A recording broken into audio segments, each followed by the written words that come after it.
Hello, everyone. As you podcast, I know that everyone learned so much, and I did. I know I did because I have not checked out podcasts, so it was a great way for me to learn. And with Tiffany doing exactly what she does, and Claudine being the PR person, excellent interviewer. She knows all the right questions to ask. So that was an amazing session. So, but even better now, we have Shonda. So you know that project management, I don't care what you're doing, I don't care what you're building, even for events, just so you guys know. Sometimes I get like all over the place. And, in the back of my mind, I always think, who's the person that's going to help me pull it together and, pull all the events together and super organized. Janet on our team is very, very organized. But since we were doing virtual, I knew we had to switch things up a little bit. So I dragged Shonda into it and I was like, okay, I need help. I'm good, but I'm not that good. So, and recognizing when you need help and knowing the right people to call, that's what you do. So this session is definitely a pay attention to, because this is what's going to help you to pull it all together, no matter what it is that you're working on. So I'm going to turn over the time to Chanda and let her tell you all about what she does. Thank you for coming on. Thank you so much for having me, Annie. Can you hear me? I just want to make sure. Yes, I can hear you loud and clear, looking good, you're glowing. Okay, thank you so much. I'm ready. Let's get started. So my name is Chanda Otone, and I am the owner of Chanda Louise Otone Consulting. So we are a project management consulting firm, and we're going to definitely have like a conversation, but I actually created a deck. And I think it'll be a little easier to just follow through with some of the concepts. So let me share my screen.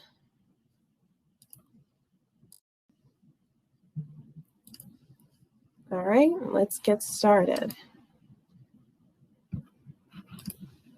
All righty. Okay, so today we're going to be talking about project management in a digital world. Our discussion points are highlighted below. So those will be my background. We're going to do a case study. We'll discuss the impact of COVID, project management, specifically 3 concepts. So creating structure, documenting and streamlining, and reclaiming your time. And then we'll get a little bit into tools and hacks and then conclude the session. So let's get started. So who am I? I am Chanda Louise Otone, founder of COLO Consulting. It's a project management consulting company. So I'm a project management entrepreneur. Prior to that space, I started my career coding within the human resources consulting sector. So I started off as a coder. I moved on to a role similar to a system analyst, and then did a little bit of QA work as well. So quality analyst role, which is basically testing the coding that you're creating.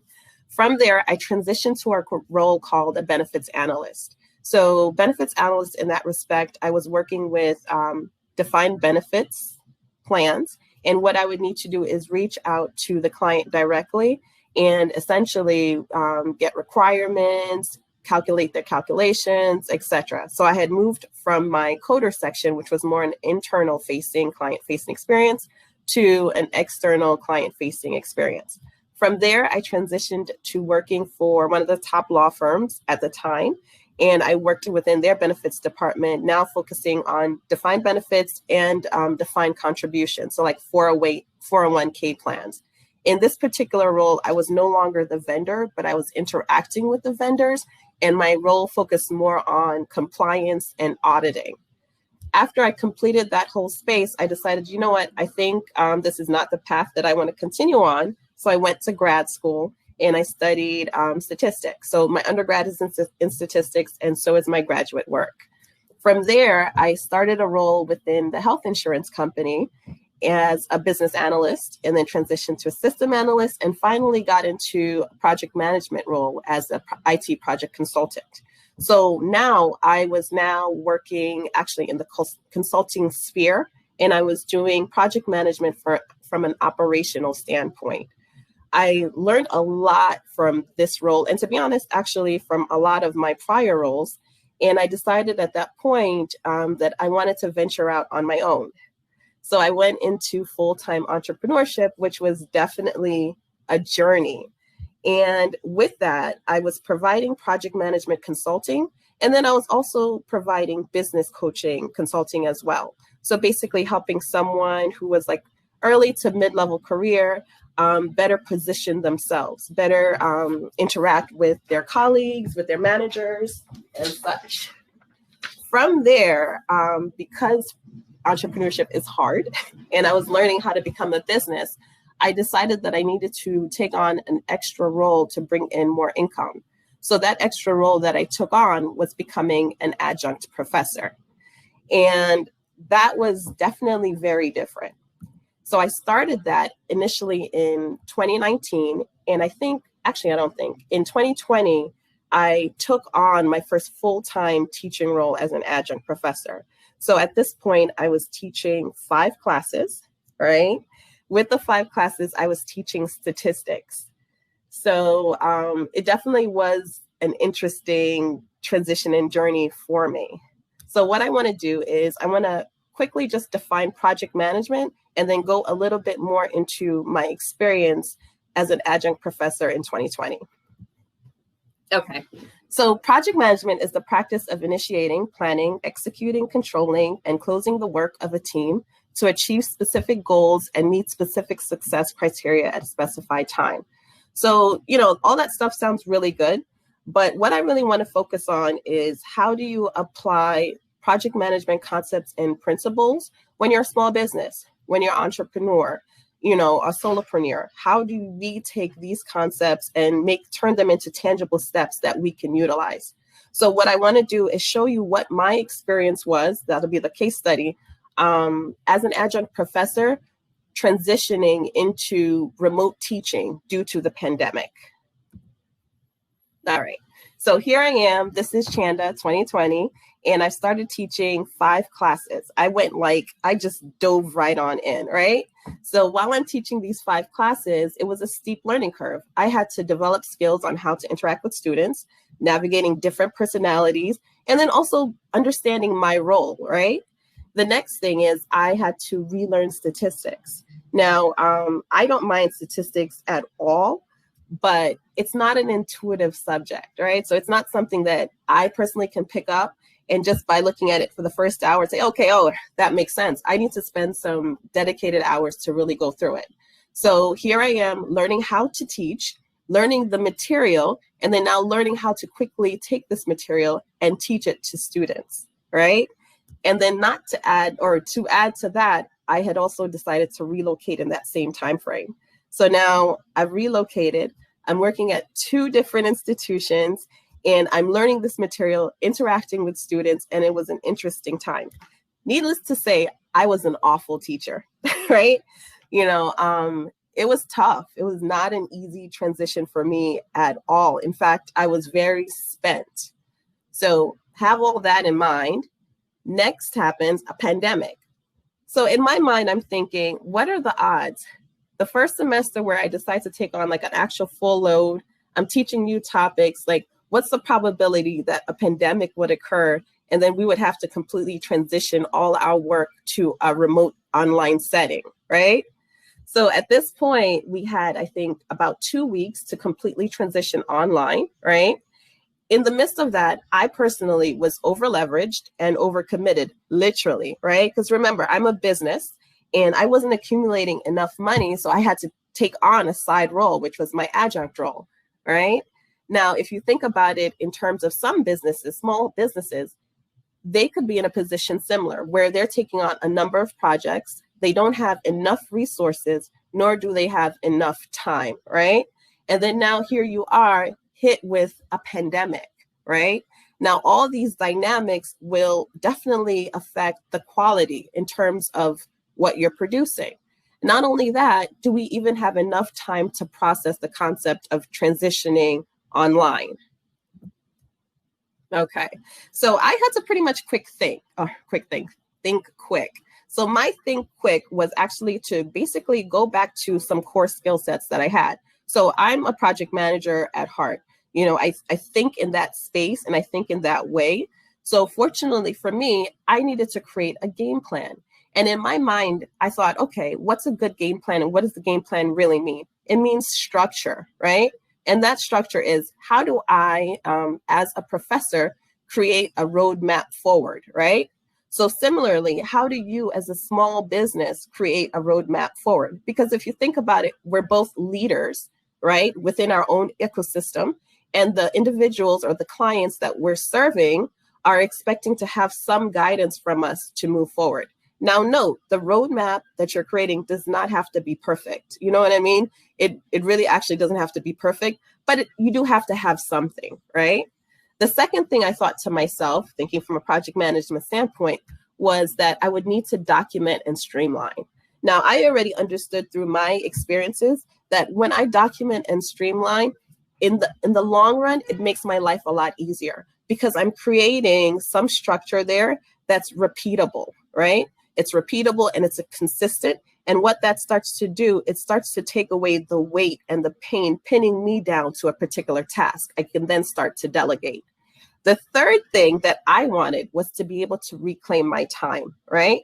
So being online provides flexibility and accessibility. It creates opportunity that you have the power to define. Okay, so I want to just deep dive into those three different topics. So the first one that I mentioned was structure, right? Now, I needed to bridge the gap that had been created. What's that gap? So initially, I was teaching in person.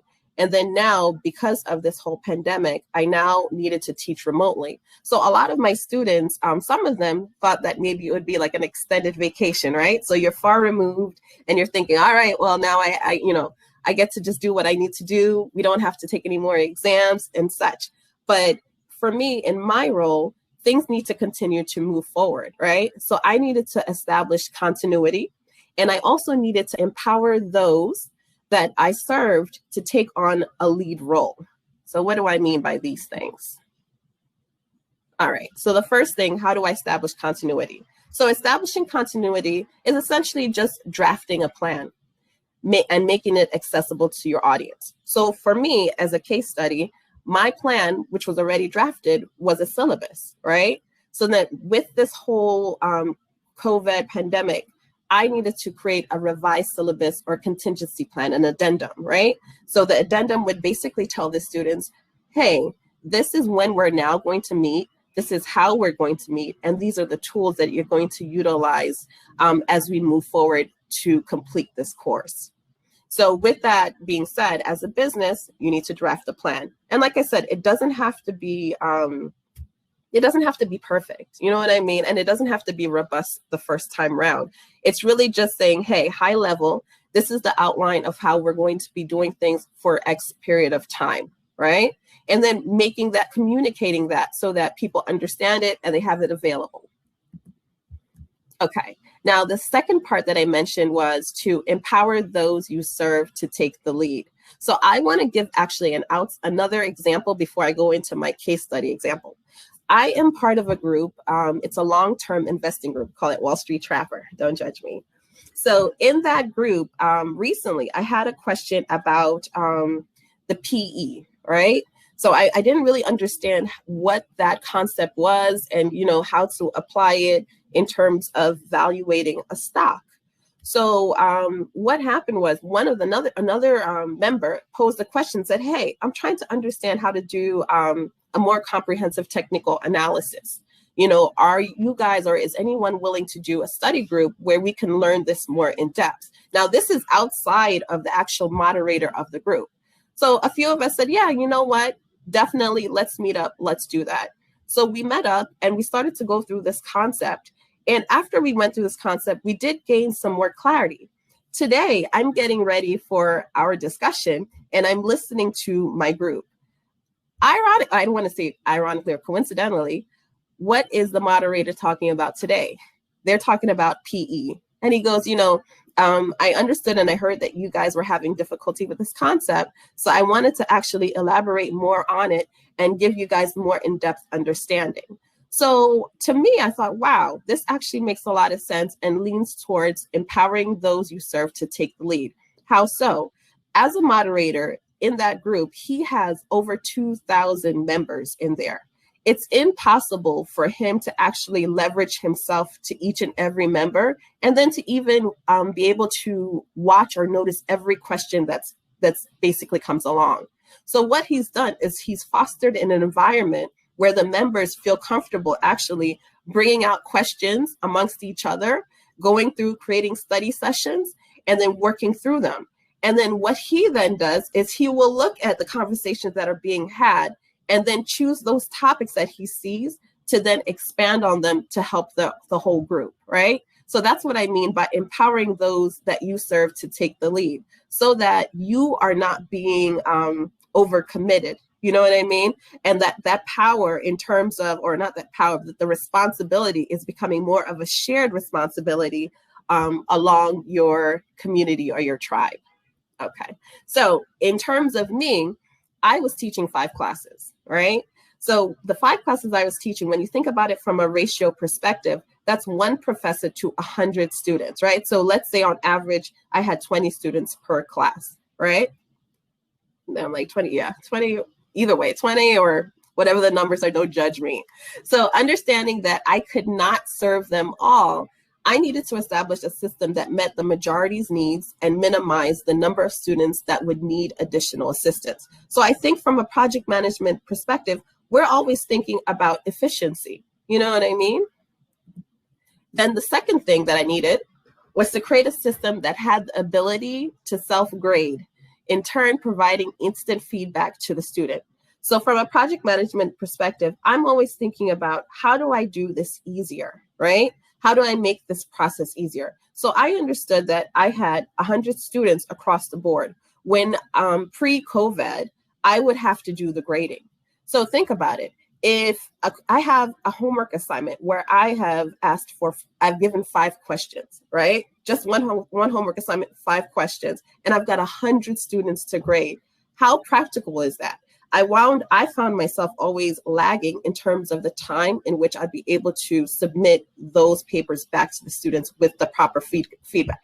So I feel like, you know what? I want a system that will be able to generate the homework assignment for the student and then basically check that itself so that I don't have to be in there. And rather what I can do is reallocate my time where I can run a report and say, hey, out of these questions, which questions were the questions that most students were having trouble with? Who were the students that were having trouble with specific questions? Do you see what I mean? So with that mindset, again, it's like I looked at this and I said, I want to empower my students, right? I want to empower them by giving them the ability to work on this material on their own and get instant feedback. So they don't have to wait for me to come back to them. They can move forward.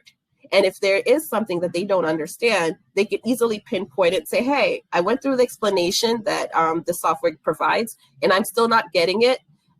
This is what I don't understand. So then that gets to me and I say, okay, if you don't understand this, let me break down that concept. Okay, let's go on to the next. So how do you apply that as a business? I have one example. So let's say, for instance, you have customers that consistently ask you specific questions, right? If they're always asking you these specific questions, why recreate the wheel? You know, as in why always continue to answer those same questions for each customer that asks you? Why not create an FAQ if you don't have one already, right? Now, FAQ, the advantage of that is this information is already available to all of your customers. So they can easily just access it, right? So that's the first thing. Since we're in a digital space, you can take it a little further. And I think, why not create a video? So you create a video, 2 minutes, 1 minute, 30 seconds, basically answering very common questions that you get. I like the idea of that because what it does is it starts to create a level of connection and engagement between you and your customers, right? So it's a little bit more of a personalized feel, but even though it's still a little bit more of a personalized feel, you're still not married to the time of having to answer everyone's questions. Okay, so basically here's just my suggestions on what you could do with those videos. You can post it onto your website, and then also you can post it on a public social media platform, but this is more marketing than it is project management. One thing though to consider is if you're still receiving the same questions from your clients, even after you've answered them, then consider revising your answers, because it might just be that your answer is not clear enough or concise enough, or maybe you need to get more clarification on what they're asking, right? An alternate approach, also a little bit of work ahead of time, is to invite your loyal customers to submit video entries of them answering common questions. Okay, so now in order to establish a structure, one needs to document their process. So to be honest with you, documentation is core. You know, it's core to everything I do. It's not something that I love to do, but I see the advantage in documenting things. Okay, so take time to write down the day-to-day operational steps. So my suggestion is, if you haven't done so already, like I'll give an example of myself. I typically, in my head, know what the operations are, right? I know that, you know what, I've got to do this. I do it in this way. But to actually commit time to sit down and write it down step by step is definitely a task. And I find that it's interesting that when I finally do sit down to write down those steps, it's not as easy as I thought, and it's a little bit more in depth and a little bit more detailed, right? So what I would suggest is, when you're documenting your operational steps, start high level on the first iteration, right? So just start very high level, no stress. And then in subsequent iterations, then start to become more detailed, right? And then when I say write down, I don't literally mean write down. I actually mean type it up and have an electronic version. You know, the truth of the matter is, this is a living document, right? And you want to be able to easily update that information. If you have it electronically, it's easier to update consistently, right? You can track things. All right, so now documentation opens the door to streamlining, right? So what is streamlining?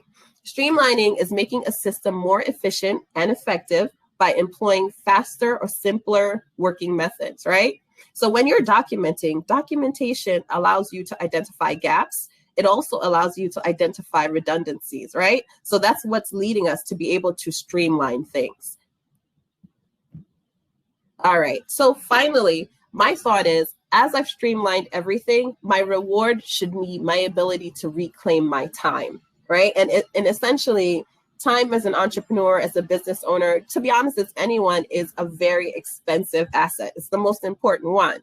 But I believe that when you have the structure and you create the roadmap forward, you document and streamline, meaning these are the tools to create your structure.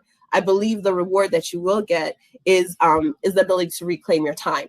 Now, what I will say is, in this process, to do the structure, to create the structure, to document and streamline, it's actually very time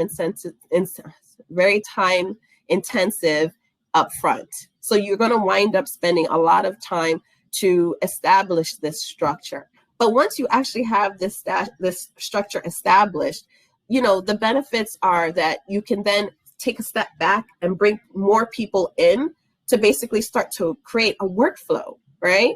Which starts to buy you time, and then also starts to create a system that is repeatable and scalable.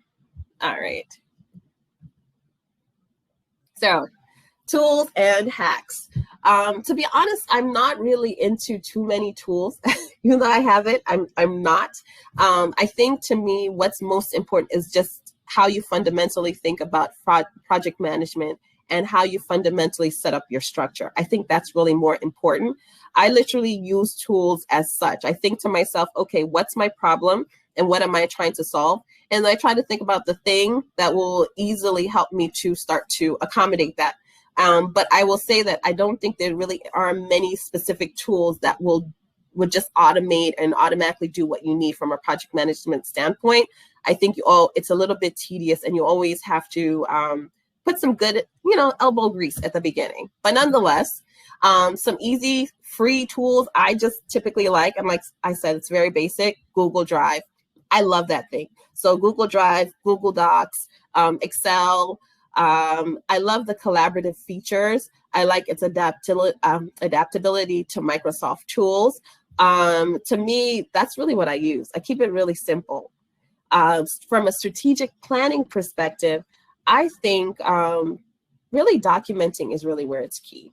When you document things, it's an artifact, a living artifact that you can now look back at and you can start to make decisions. You don't have to start from ground zero or from scratch, right? Even when you have your calls with clients, it's a little bit tedious, but I suggest taking meeting notes. Now, actually take those meeting notes and share your screen while you're talking to them. The advantage in doing that is that you both get to see that you're on the same page, right? So you can put in there, you know, I'm planning to meet Chanda at 6 p.m. Chanda's also looking at that, and she said, oh, no. I actually meant that I wasn't going to be available, you know, at 6 p.m. I'm going to be available after that time. So I think taking notes really is just, it helps. And then I think it also reduces redundancy as well, you know, because you know what, I like to do things like one and done. So if I'm meeting with someone, I'm thinking to myself, when we're meeting, you know, what's the purpose of this? And did I get it? Do I also understand what the action plan is? If you force yourself or encourage yourself or discipline yourself to start taking notes and sharing those screens, you have all those things hashed out. It's put out there. As soon as you're done, you can send those meeting notes right to the client just for an affirmation or confirmation that, hey, we're on the same page, right? Great. Another thing I would suggest is taking your notes or your documentations of processes and transferring them or translating them into user guides. So meaning procedure manuals, right? So this works as twofold. You're documenting this process. Once you've done documenting this process, formalize it and make it into a procedures manual. So this now means that as you're growing and you're scaling, you can bring more people on board. So what does that mean to you? It means that you have an understanding of how long this takes and how much money it's going to take to complete this task, which then tells you how many new tasks you can take on, right? You can also utilize these user guides or procedures manuals as engagement tools with clients. My suggestion is, you know, depending on what your schedule looks like, hire an intern. Hire an intern or an entry-level analyst and have them come on to do your documentation process. Why not? You're doing the core business. While you're doing your core business, have that intern shadow you and just ask them, hey, I need you to document this process. While they're documenting and streamlining that process, that's great. You know, now you can go after they've done that and now start to review what those processes are and then update them where they need to be. If you need to bring in a project manager, typically project managers will need to understand the nitty-gritty. They'll need to understand your day-to-day work. What does this operation look like? If you've had an intern document this process, that means that you don't have to pay the project manager for hours in which they'll basically be going through the step-by-step process. Rather, you can give them a summarized document and say, hey, this is our documentation. And then now what the project manager is doing, instead of trying to recreate what your process is, they're looking at your process and trying to identify gaps and redundancies. So that's pretty much what I got. So I just want to say thank you to Annie. Thank you to her team. It's been really a pleasure to work with you guys. And I'm just grateful to have had the opportunity to come onto this platform to share with you guys. So I'll open it up to Q&A. And let's stop sharing. Okay. So any questions, ladies?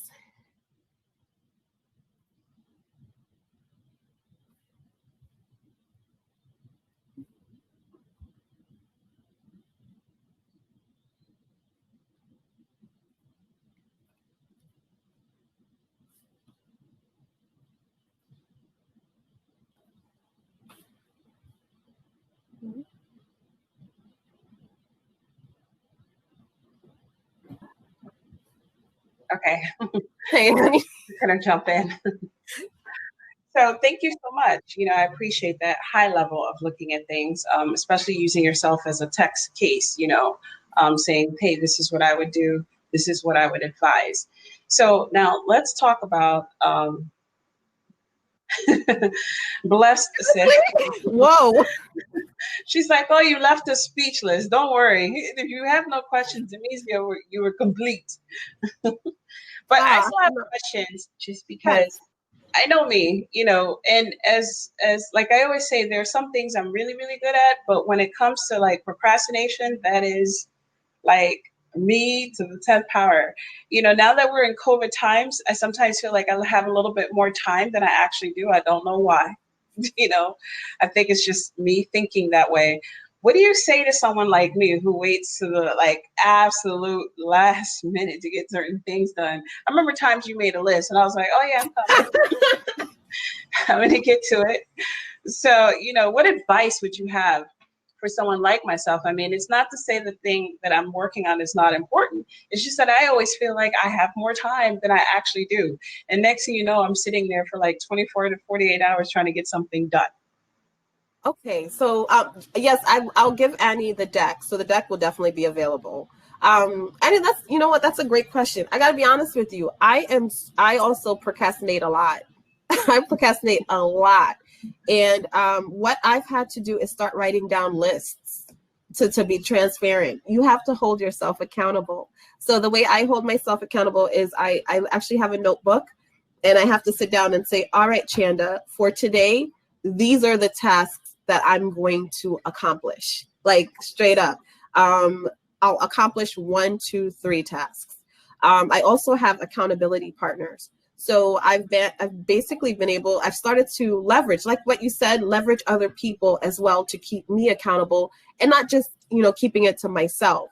So the first thing is to have a list, right? So with your list, day 1, today, I have to do my taxes. Taxes are due July 15th. I have no excuses. So I have that on my list. So that'll be done.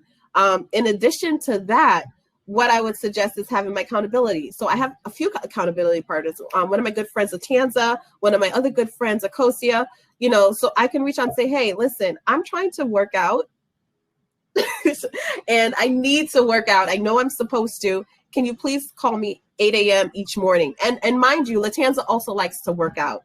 So I know that that's something she's also interested in. So I intentionally made her my accountability partner for that reason. So those are kind of the 2 things that I would suggest is to actually go down to the nitty gritty and create a list and plan out your day.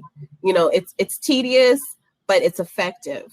So when you tell yourself and you write down that I have these 3 tasks that I want to do, if nothing else, these have to be done, then keep to that. And then also have an accountability partner that has similar ambitions as you do. So you don't have to have the exact same goals, but that you two are in the mindsets of leveling up and taking it to the next level and have them as your true accountability partner. And then I would also say, along with that, just surrounding yourself with people that are like-minded. You know what I mean? So if you know that your weakness is that you like to procrastinate, you know what? I actually have to make some time, and I have to tell myself that I can't hang out with such and such and such and such. I need to put myself in the company of those who are also as ambitious as I am. So I think that's pretty much how I pretty much would broach it. I just take it that way. So create a list, hold your, and in that list, it's actual day-to-day tasks. Another good thing too that I do is I put my task on my calendar on my cell phone. Mm-hmm. So on my cell phone, I put it as a reminder. In fact, I have a bunch of reminders here. You can't quite see it, but I got 10 of them, and sometimes they'll go on snooze, but I send myself reminders saying, okay, Chanda, you've got to do this. And it's super annoying because after the 10th day or the 15th day, I'm like, I don't want to see this, ignore. Finally, I'll come back to it. So you have to start to create systems in your environment that encourage you to get you into the mindset that you're looking to be in. Okay, so thank you for that, because I definitely know about that. Procrastination is my middle name, even though I already know this is not what I'm supposed to be doing. I love the idea of list. Whenever I make a list, I feel guilty when I don't do the list. I don't know, psychological. So like you said, it's a way of thinking about, what you're doing and how you're doing it. And the list kind of holds you accountable. But it's similar to I've made a commitment that I'm going to start working out. So I have an accountability partner that's actually making me work out. We call each other, even if we're not working out together. This is the goal because, we like to think we're bringing sexy back. So I get all that. So now my other question to you is, what is the one piece of advice when it comes to project management that you would give to a newbie? And newbie is just literally somebody that's like, I've got this great, whatever, and I want to do this. What's the one piece of advice that you would give them? One. Okay, you said one, but I have two in mind. Okay, so you know what? The one I will say over the other is that multitasking is not a thing.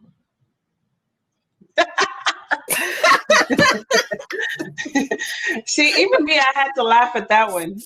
It's not a thing. Multitasking is not a thing. Multitasking is not a thing. The truth of the matter is, you know, we have so many different things that we're doing, and you can't do more than one thing at the same time well. You do actually have to, at some point, sit down and commit time to things individually to really get the results that you're looking for. So to a newbie, I would suggest, and I mean, this is even like in developing your business, choose one thing. And so designate a specific day in which you're going to accomplish that thing. So if I'm a newbie and I'm here with my business, I will select my Tuesdays to be my admin day. So the Tuesdays would be the day where I go over all my documentation. I review that documentation. I say, okay, what are the edits that I need to make? For instance, when I'm lecturing, right? After lecturing, in my head, I'm thinking, okay, it would be nice if I go over all my notes, you know, and when I was teaching this particular topic, they didn't really stick, right? It didn't stick. The students didn't really get it. It would be nice on Thursdays or Tuesdays, I delegate that time to go and revise my notes, right? So actually setting aside a specific time. So although I definitely multitask and I have a short attention span, I also say, you know, I reject it, but I tend to focus on different things and I have gotten distracted. I would advise that multitasking is not the best thing. I think you should actually delegate tasks one at a time to complete at specific time periods. So for 4-hour stretch, I'm going to work on this concept and this concept alone. So that's my suggestion. Okay. So now my other question is, you mentioned, I couldn't remember exactly what you mentioned that you use besides the list and the notifications, but you mentioned, are you using Microsoft Project? Is that what you said you use? Oh, for my, for reminders? Yeah, no, not for your reminders. You said sometimes you use other. Let me just say it differently. What tools do you use besides the calendar? Because we all know to put things on a calendar. I do that. That's the only way I stay organized in terms of meetings, because I will not remember. My mind does not function like that. So if you're not on my calendar, I will not remember you. Happening. Exactly. So, okay. And the list, you know, we've got that. Everyone's phone has a place where you can put the list. But are there any more, you know, apps that you would recommend, or is there, you know, free software somewhere that you would recommend that people take a look at, you know, if they feel like, you know, the list is not me or the calendar is not me, you know, I need something else that I could just really see visually, touch and feel? Okay, that's a good question. I do think that there's some out there. I don't particularly use them personally. I can look some up and then get back to you, but I haven't used them, so I can't speak to it. I think really, to me, I live by my calendar too. I have to be honest. I live by my calendar and I live by my cell phone. Those are the two main things that work for me. I do physically have a planner as well. And I like the planner because I don't know why. It just looking at it and it actually being in my hands feels like a thing psychologically. I don't know if it's really a thing, but yeah, it's a thing. It is a thing. It's a thing. But, so I have it. I got a calendar. I really just think, to be honest, that it depends on the person. There are tools out there. I can't think of them directly because I don't use them. The main things I really, like I said at the beginning, that I use, I'm on Google. That Google Calendar, those I love them. I can't even front. I enjoy those, but I don't know. That's where I stand with it. Yeah, I mean, it's good to always keep it simple because that's the way you just made it sound like Ani, you're overcomplicating if you're looking for anything else. That's me.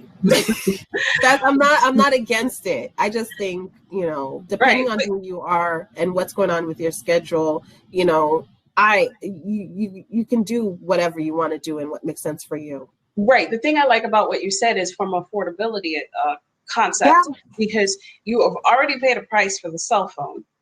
That's the most expensive gadget in your life. Yeah. So you paid the price for the cell phone. So then the next thing is right. So to have something simple as just a planner is nothing at any, store. You could just buy a simple planner and be done. The list is, again, it's simple. It's still on your phone. It just makes it affordable, but sometimes some of us get a little bit besides ourselves and think we need a little bit more. So that's okay. I'm here.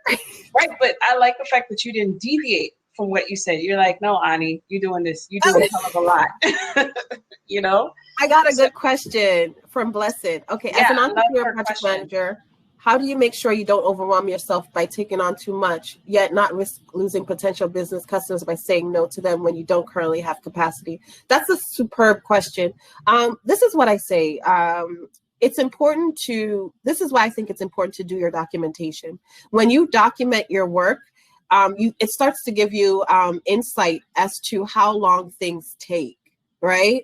It starts to actually tell you actually start to see that, okay, this is the process that I need to get from point A to point B. These are the total number of hours. This is the total number of resources. So if you start to get that type of insight, you already actually know how much capacity you can take on within a specified period of time. The other good thing about this is when you do have your documentation in place, you can then add on additional resources, possibly at a lower cost. Well, I don't know, that's relative. And those resources can review your documentation that you've set in place to then start to function as two of you, right? So you can start to extend your resources that you have because that resource has a roadmap. They have directions on what they need to do to interact with that client in terms of how you like the work to be done. So those are the first concepts, the documentation. So the documentation starts to give me insight into my capabilities. What can I really do? Because I start to understand that, hey, this amount of work, this scope of work takes me this amount of time. So if that's the case and I only have 1 or 2 resources and I have 4 projects coming about, it's not feasible. So that's the first thing, or it is feasible, or it'll take this time frame. So that's the mindset. What I will also say though is that when I was teaching those 5 classes last semester, I sucked, right? I mean, granted, it was my first true semester teaching the subject and taking on those number of classes, but I was overextended. I was overextended to the sense that I didn't even have the time to start thinking. You know what I mean? I couldn't think outside of just being in survival mode. And what wound up happening is the quality that I was producing was definitely very much so lacking. And if you don't really believe me, check out my reviews on Rate My Professor. Right? It was terrible. So you also don't, essentially, when you're an entrepreneur, you don't want to put yourself in a position where you're overextending yourself, right? I mean, I know that it's great to have the capital and resources coming in. However, if you do a bad job, not because you don't know how to do the job, but because you're overextended, then that in itself also winds up hurting you, right? And most of, or if not all of our work is based on our reputation, right? So you want a client to be happy and satisfied with what you're producing. So you actually, you want to start off, I think it's a little better to start off on a more conservative end when you're taking on business, and then to continue to build on that as time progresses, as your team grows, and to do it steadily, So my advice is do your documentation and start to get insight on what it really takes to run your business, essentially. That's the first thing. Second thing is don't overextend yourself, actually. It's better if you start to pace yourself and don't take on everything, Because remember, even when you do get into entrepreneurship, similar to how the client is choosing you, you're also choosing the client.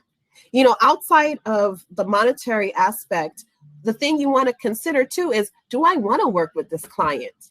Is this the type of client that I want to engage in, right? The money might look good, but sometimes when you wind up working with them, it might just feel more like a nightmare. and you're thinking, I just want to give you back your money. Just go, please. So that's my suggestion, is to do the documentation, get insight on what you can do and what you can produce, and if it's scalable. And then 2, also start to ask yourself, you know what, there should be like a vetting process in terms of your clients, and don't overextend yourself. So start off small and conservative, right? Because what you want to do with the smaller clients that you have, or the smaller number of clients that you have, is deliver excellent, superior work. So they take that work that you're producing, and then they go tell their friends, and then they come back to you for more work. You know what I'm saying? So that's my suggestion. Okay, so it looks like we have 1 more minute to go. Well, no, thank you. That was amazing session. Thank you for all the tips. I know that I will be using some of them because I worked with you.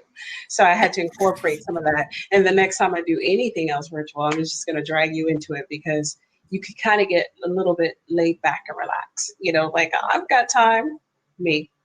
I've got time. So thank you so much. And they did ask for your presentation. They did ask for your presentation. Yeah, so I'll forward it to you. Yes, you're going to forward it to me, and I'm just letting everyone know we're going to put it into a PDF, and when we do our mailers to everyone after we've grouped everything together along with the videos, we can send that information out to everyone.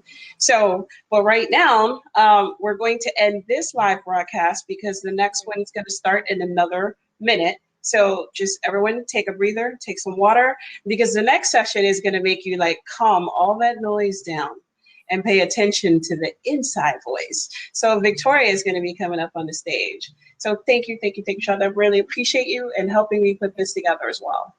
All right, have a great day. All right, bye.